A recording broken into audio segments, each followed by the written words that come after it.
This is lecture 14. In the last lecture, we introduced the concept of biomechanics beginning at the feet. In this lecture, we'll get into some of the fundamentals. So these, right, the domains that involve biomechanics, meaning the roles a biomechanist would serve. What exactly does biomechanics apply to? And then some basic vocabulary. Some of these words you'll already know. Others you'll have seen before, and maybe a couple of newish concepts. And then at the end, we'll go over the anatomical planes. But first, biomechanics, this is not a new term, but as an independent field of study, it's pretty young. What it's investigating is the mechanics of biology, not just the mechanics of the human body during sports, but all plants, all animals. So take that centaur with the two rib cages, and how do its bones articulate? And how does that produce or prevent movement? How does it restrict or facilitate ranges of motion? Stuff like that. And botany is biology too. So looking at plants, they share pretty much none of our anatomy, but they're also responsive to load application. This picture shows the response to mechanical signaling in a biological system just as clearly as the dorsal fin on an orca. Would anybody have any question which direction the wind has been blowing on this tree all of its life? That's biomechanics in a biological system, but there's more to it than which direction the tree bends based on wind direction and speed. There's also thickness of the trunk or stem, depending on what it is. If there are acorns or some sort of nut or fruit, their weight has to be accommodated by the integrity of the branch. And then, um, does it need to be like rigid or should it be flexible depending on the environment? Ready to do a bunch of like gymnastics with the wind or whether it's going to break. The geometric patterns of leaves and branches, that matters too for structural support. All of this is biomechanics. It's just in plants, and that's not the direction we're gonna go. We're much more interested in humans, humans like you, right? The mechanics of yourself, that's what we care about. And we could get ridiculously complicated talking about where forces are going when you're hoisting a block, or like maybe you're on the bench press, but your hands aren't even on the bar, stuff like that. But let's skip complexity of that kind in the interest of maintaining interest, really. Um, so this is a quotation from the introduction of Hawking's A Brief History of Time. Someone told me that each equation I included in the book would have the sales, and he included one. I'm including none, right? But I'm including lots of concepts. So concepts are what we're going to focus on. But before we get to those concepts, what are the applications of biomechanics? In sports, pretty much every motion has been analyzed looking for ways to optimize performance. So if you're a pole vaulter, I mean, the pole itself has been evaluated. The balance between stiffness and elasticity, that has to be optimal. What used to be bamboo for poles, that became aluminum. And then aluminum became fiberglass, and fiberglass broke all of the records. It just has such a nice balance between flexible and stiff, so it'll bend sufficiently while storing large amounts of elastic energy. Or if your sport is golf, every major golf course has a pro shop where you can have the mechanics of your swing evaluated. And the fancy ones probably have computerized video analyses of your swings. There's a reason that a golfer will hook or slice the ball. It's a mechanical reason. It's not just the wind or bad luck or whatever. There are mechanical explanations that we can change, that we're in control of. Um, and like the distance of your drive, that would matter too. I mean, there are different trajectories based on different clubs. And then the serious pros, they have to consider like how golf balls interact with the environment, the density of the atmosphere. The air is going to flow around the ball as that ball moves through the air. So looking at fluid dynamics, gas, air, that's a fluid. I mean, there's drag, which is the parallel force, and there's lift, which is the perpendicular force. These aren't terms you need to know for this class, but if you go into biomechanics or some sort of sport analytics, these concepts can help explain discrepancies in performance. But ignoring the weather, if you do field events, shot put or discus, and you want to put or throw the whatever the farther, you can calculate trajectories based on the release. Let's say it's a discus, and you want to know where it's going to land. You just need to know the speed of the discus at its release, the projection angle at also obviously at release, and then the height above ground at which you release it, and then the angle of the attack, which is the orientation of the discus relative to the air current. How the discus cuts into the air, it'll generate positive lift if it has a positive angle of attack. Or let's say you're a cyclist or you're like a skier or ice skater or something. There are those wind tunnel experiments that can help identify optimal body position to move through the air better. And that will also help, these experiments will also help design the most aerodynamic equipment. But beyond the aerodynamics, new equipment designs can change the performance of the athletes drastically. So ice skates is just a good example. This is the clap skate, clap with a K, which was sort of reinvented from a 19th century idea, reintroduced by a Dutch biomechanist who did his PhD on the skate in 1981. And then the first time it was used in the Olympics was 1998, the Winter Olympics. And the skaters had a power increase of about 10%, which resulted in five new world records being set at those games. And the way it works is by changing the lever system. Levers are what we'll talk about in the next lecture, but you can see here that the skate doesn't have a fully attached blade. It hinges at the front, and that's what changes the levers and the ankles and above, um, gaining that extra distance to the hinge. Um, but this is what allowed the push off to be protracted, and we'll talk about levers in the next lecture. But inventions like this come from a biomechanical understanding and change the way we play sports. But equipment can also have consequences. Like when rigid ski boots were introduced, the ankles were far more protected. Injuries were drastically reduced, but knee injuries tripled because forces that weren't absorbed in the ankles had to be moved somewhere. So just think about teamwork. It's like a group project. If one group member doesn't do their share of the work, it's not like that work just vanishes. It doesn't just disappear. Someone else has to do it. So one person's laziness is another person's burden, and that pattern will persist for the rest of your life. But in this case, if the ankle resolves to do no work, the knee has to cope with those loads in its place. So the knee ends up doing twice the work. And then knee bracing can have a similar effect. If you restrict motion in the knee, the hip tends to bear that burden, and skeletal muscle recruitment patterns will change. Potentially, these are chronic changes. There used to be a faculty member at Pacific who had a dog rescue business, and she would bring her dogs to campus like while she worked so she could like babysit the dogs while she was working, which was kind of problematic because there was just dog shit in the halls all the time and she didn't pick any of it up. So that work right didn't disappear because she didn't do it, the work didn't go away, the custodians had to do it.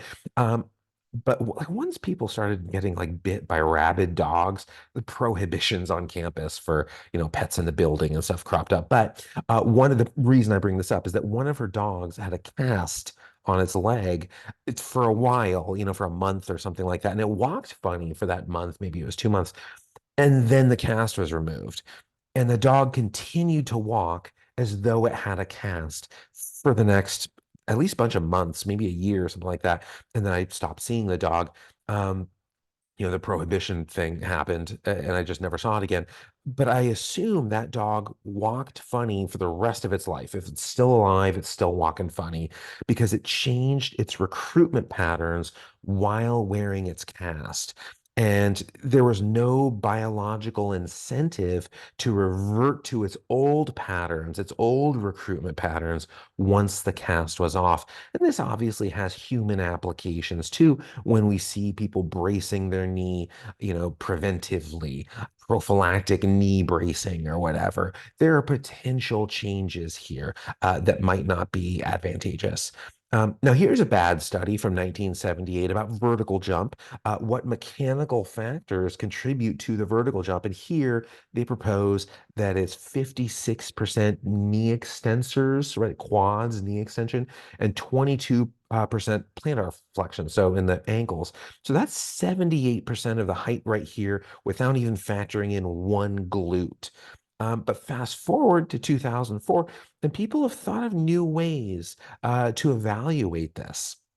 So do a low jump, just do a easy jump where you just get a couple inches off the ground, and then do a medium jump, and then do a maximum jump where you get as high as you can. The calves and quads do really similar things in all three settings, but the difference in height of those jumps is more about what the glutes are doing, how they're participating. How powerful of a contraction are the glutes producing? Because that really changes in these different jump heights. So if you want to improve your vertical jump with resistance training, with exercise, what body segments are you going to consider focusing on? Now, there's individuation, right? Remember this concept. We're all unique to some extent.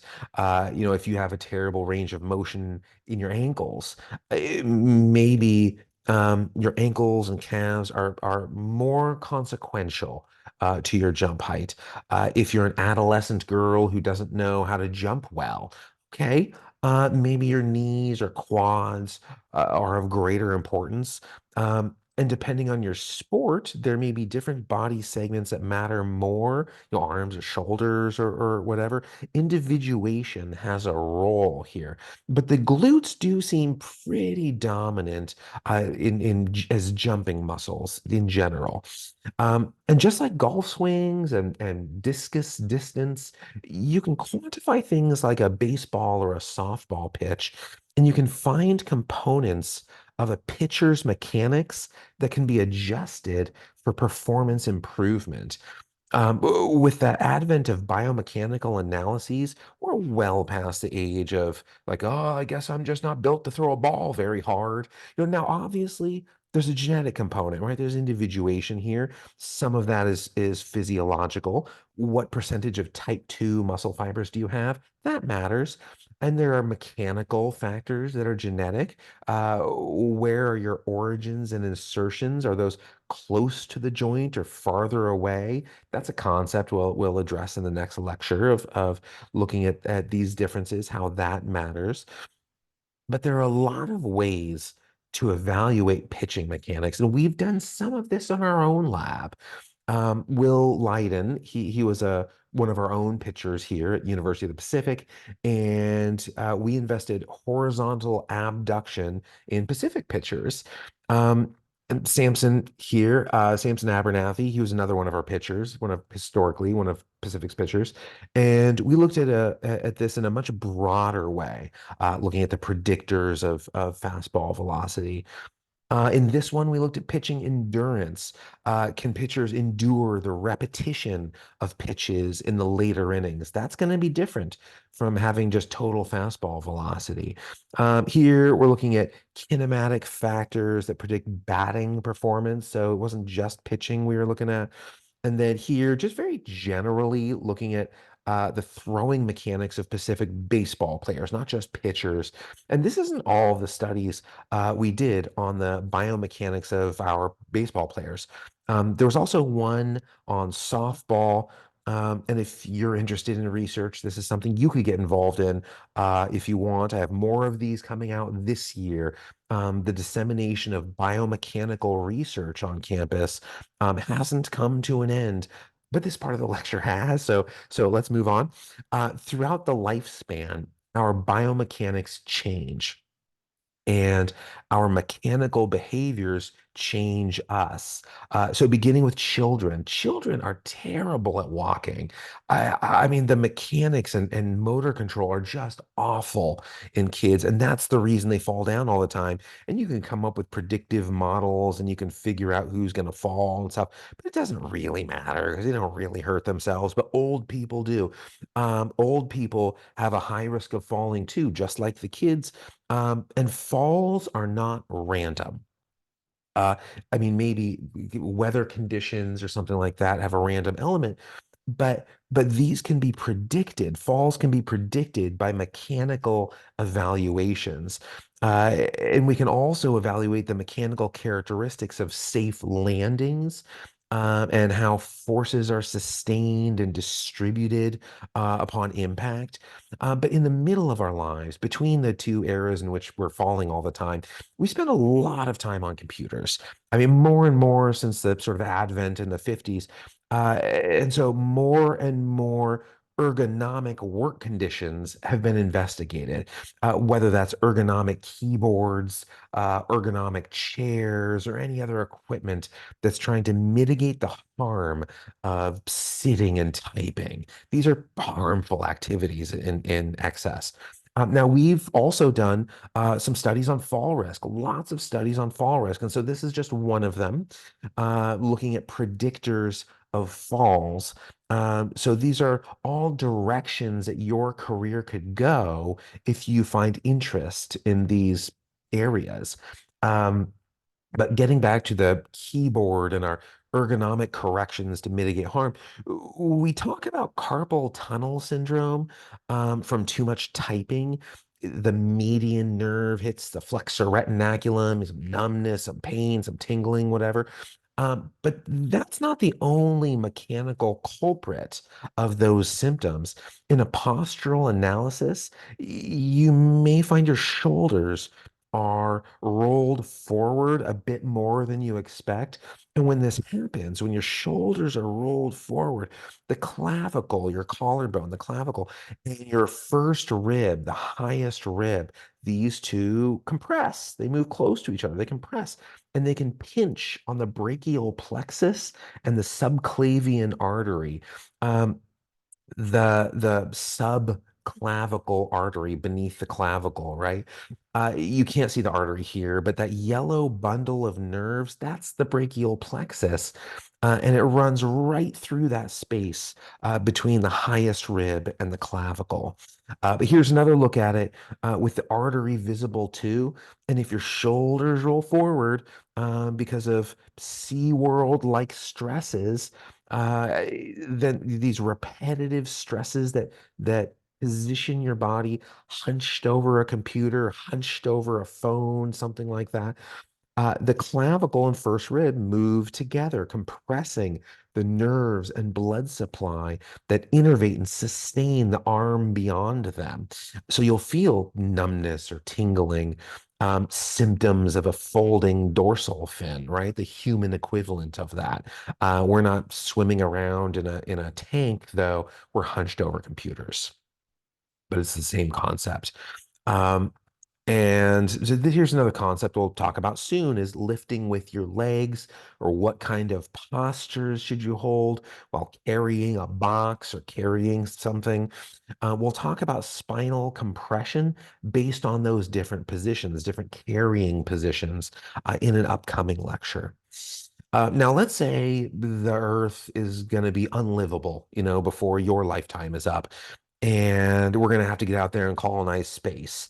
There's some planet we're going to migrate to, we're going to head out toward, but it's a long shuttle ride. And so, what kinds of exercises are you going to do en route, right? So you can walk when you like planetary land ho when that happens. Um, like, oh, I'll just use exercise bands. That's not how gravity works. Gravity is not like exercise bands. So use all the bands you want, and you'll have trouble walking when you get back to the sand or grass or cement or whatever's on that planet.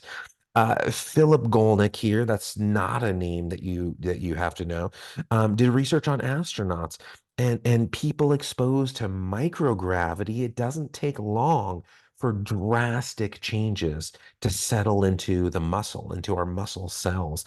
Now we have contraptions that are going to mimic the mechanics of Earth gravity, but just applying force, like with bands, isn't enough. Think specificity of adaptation.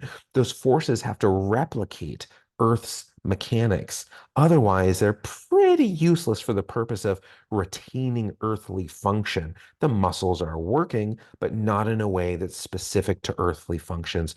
So just consider a few questions that you could answer in a mechanical way. Important questions would be like, why is swimming not the best exercise for patients with osteoporosis?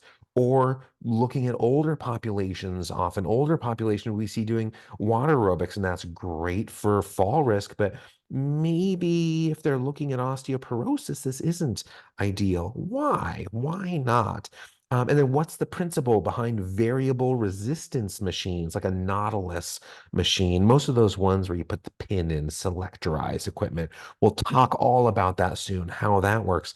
And then what's the safest or most effective way to perform some particular task, whether it's athletic or it's like materials handling, job, workplace types of tasks, occupational therapy, things like this. What's the best way to do stuff? But let's move on from that and get into some terms. Anatomy and biomechanics, these are simple.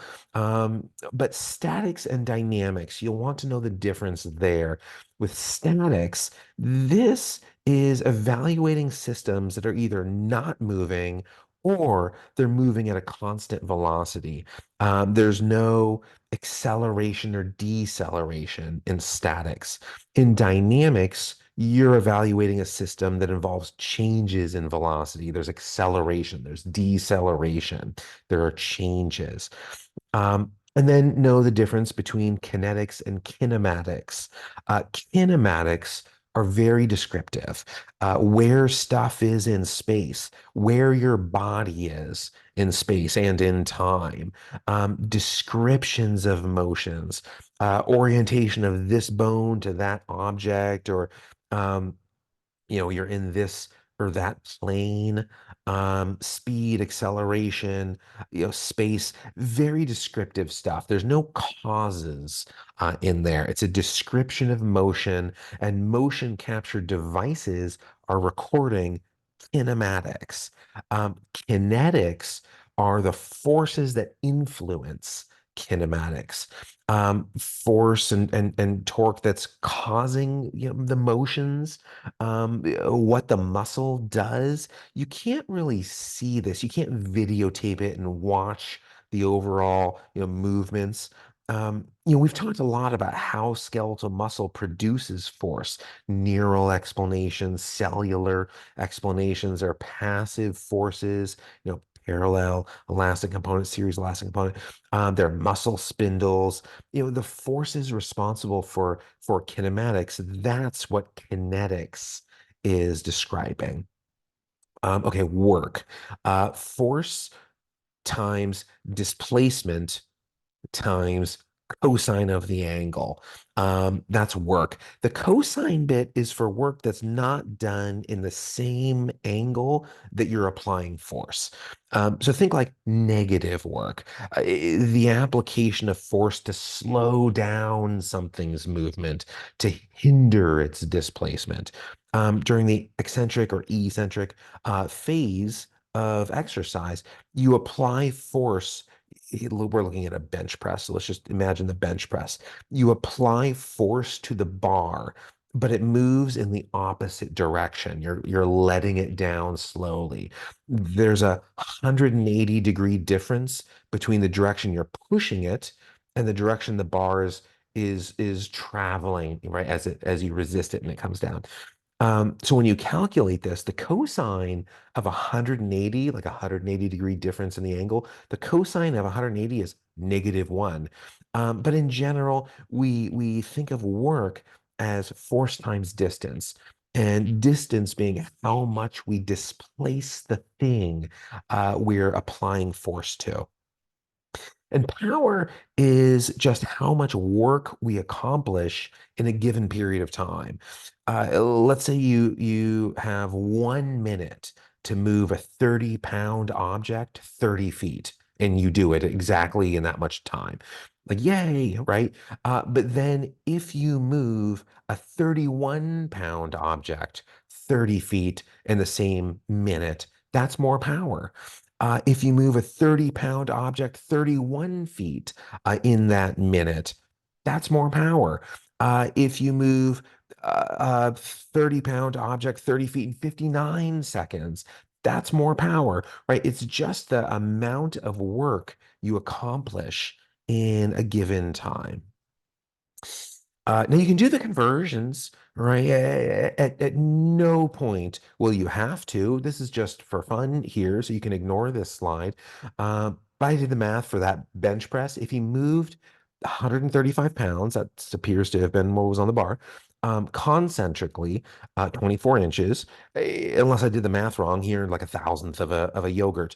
But again, at no point are you going to have to do any actual math, any calculations. We're focusing on the concepts, but looking at the concept of strength as opposed to power, strength doesn't have a time component, which makes it much easier to test than power. How much can you bench press? How much can you deadlift or squat or bicep curl or whatever? How hard can you squeeze a dynamometer? These are all measurements of strength in a particular range of motion, um, but they're not measurements of power. Finding your max bench press and getting stuck halfway, I mean, pressing against the bar with all your might as the bar just sits there motionless, that is a lot of strength, maybe, but it's associated with no power because there's no work. You're not moving anything. Power has to be measured dynamically, but strength can be measured in three ways: isotonically, isokinetically, or isometrically. Those three terms you should have encountered before. Um, but like if you do a Google search for powerful, right, you'll get stuff like this. And that's technically that's not power. That's a very sad picture of a tiny child holding what appears to be a dead rat. Now maybe it's like moving, like figuratively, it moves our emotions, and the force with which it moves those emotions is high, right? It's abrupt.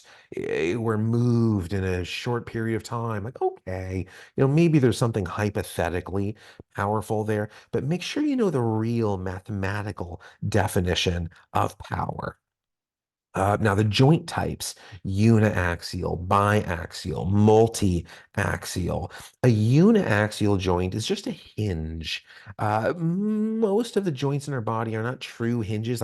Most of the hinge joints are not really true hinges. There's a little, like, literal bit of wiggle room.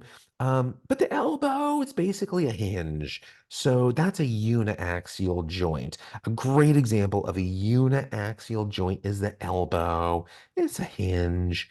A biaxial joint can move like a joystick. Okay, it can move front and back and side to side and diagonally. It can do flexion and extension. It can do adduction and abduction, right? That's the side to side and front to back stuff. And any combination of those. The one that's pictured, the joint that's pictured for a biaxial joint, that's the metacarpal phalangeal joint, the base of your finger. So you can move your finger all over the place. What that joint doesn't do, though, is rotate like a possessed head will do in a horror movie during an exorcism. That rotation belongs to multi-axial joints in addition to the other movements. So something like the shoulder, the humerus, it can do all of the same movements that the finger can, right? Moving up and down and side to side. That metacarpal phalangeal joint. The shoulder can do all of that stuff, but in addition, it can also rotate like an exorcism head. Now, joints are articulations between bones, or there are points of connection between bones. And we have a lot of bones, right? We have a lot of bones, and they're divided between the axial and appendicular skeletons. Axial is your skull and spine and ribs and sternum, everything seen in the picture to the left. I have all the dark blue stuff in the picture to the left. And appendicular, this is your periphery. It's everything seen in the picture to the right, everything dark blue in the picture to the right. Put them both together, and you have about 206 bones, give or take a little bit. Like a tiny baby has I don't know, 270 to 305, like upper 200s to low 300s, but they fuse together, they fuse down and merge into each other. We wind up with just over 200 by adulthood. Although technically, like baby bones aren't really like bones. They're like cartilage that hasn't really ossified. So babies sort of have zero bones in the sense, but it doesn't matter. We're adults, and that's what we care about, from at least from the perspective of this class. And we have a bunch of bones. Now, these are terms you should know from prerequisite classes. Um, Origin, insertion, agonist, antagonist, and synergist. We can understand what muscles do based on their origins and insertions, the proximal and distal spots in which those muscles attach, and the muscle that's principally responsible for your motor action. That's your agonist. The antagonist would be the opposite of that. So the triceps would be the antagonist of the biceps, um, and vice versa. Now, muscles attach to your bones in different ways. Mostly, we have fibrous attachments. The epimysium fuses with the tendon. This is what you think of in normal muscle attachments. Whatever muscle you're thinking of, that's how it attaches. But it's not like a hard line where it's like muscle, muscle, muscle, muscle tendon, right? That junction, that myotendinous junction, um, can extend, right? It's not an abrupt line. That tendon can extend pretty far into the belly of a muscle. Um, but that's a fibrous attachment, and the myotendinous junction. But there are also fleshy attachments, where there's no tendinous um, intersection, right? The epimysium is continuous with the periosteum, and the periosteum is like the epimysium of the bone, right? It's a shrink wrap around the perimeter, the perimeter of the osteum of the bone, right? The perimeter of the osteum, the periosteum. Um, so the epimysium is continuous with that. And the intercostals, your rib muscles, intercostals, your rib muscles, these have fleshy attachments, and they're weaker. These are weaker than fibrous attachments. But there's also an aponeurosis, sort of like halfway between the two, halfway between a fleshy and a fibrous. It's a sheet-like fibrous tissue in a muscle with a wide attachment. Think internal and external obliques, transversus abdominis. That's aponeurosis, but you don't need to know that one specifically. What I'm more interested in here is fibrous versus fleshy attachments. And with fibrous attachments, the myotendinous junction, especially the distal site, that's where you're going to experience most of your strains, most of the trauma. That's where you absorb more of the trauma in use-related musculoskeletal injuries, muscle injuries.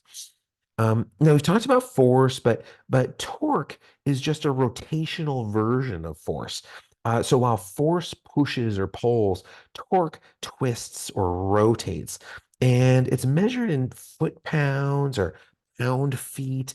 It's the product of force and the distance from the center of rotation um, to the point where the force is applied. It's like if you're applying 1 pound of force and your hands are 1 foot away from the bolt, right? You're applying a single pound foot to the bolt. And then rotational work is exactly what you would expect it to be, right? Torque times angular displacement. So it's force times displacement, but it's all rotational. And the last part of today's lecture is the planes, right? The anatomical planes or cardinal planes. Cardinal because it's like nominated by the Pope, right? That's actually a decent term. Cardinalis, that's Latin for serving as a hinge. So it came to mean important, right? This is hinged on that. It must be important. But either way, there are three imaginary perpendicular reference planes that divide the body in basically half, right? Top and bottom half, that's the transverse plane. So if you're twisting side to side, like you're catching a medicine ball on your left and passing it to your right, that's movement in the transverse plane.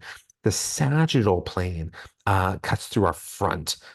So any motion that's parallel with that plane, moving forward or backward, this is in the sagittal plane. So like front raises with dumbbells or curling a barbell, that's sagittal. And then the frontal plane, this divides us by front and back. And any motions that are parallel with that plane are considered frontal. So dumbbell side raises would be in the frontal plane, or jumping jacks are in the frontal plane at both the feet and arms. And these planes have different names. Sometimes they go by different names. So like frontal is sometimes coronal and transverse is sometimes axial. And sometimes sagittal is called longitudinal. But let's stick with transverse, frontal, and sagittal, uh, which the diagram on the left spelled sagittal wrong. But you'll encounter coronal sort of commonly because the coronal suture right in the skull it's curved across the top and down the sides of the skull, pretty much in that plane. But coronal, this means crown, and actual crowns are better characterized as transverse. So I don't really like that plain name. Um, just because there's a suture that crowns us. If you think about the shape of an actual crown, and like crowning someone, it can get weird and confusing. But that's it for the planes. Lots of exercises and most human motion will fall into multiple planes. 2 planes, sometimes 3 planes. But you should be able to distinguish which plane or planes it is based on an exercise example. And that's it for today's lecture. Here are the review questions you should be able to answer in a comprehensive-ish way, in comprehensive-ish detail. Um, a lot more questions in this lecture than in some of the previous ones, but they're mostly vocabulary, easier to go through. And in the next lecture, we'll get into lever systems, the classes, and how they work. So I will see you then.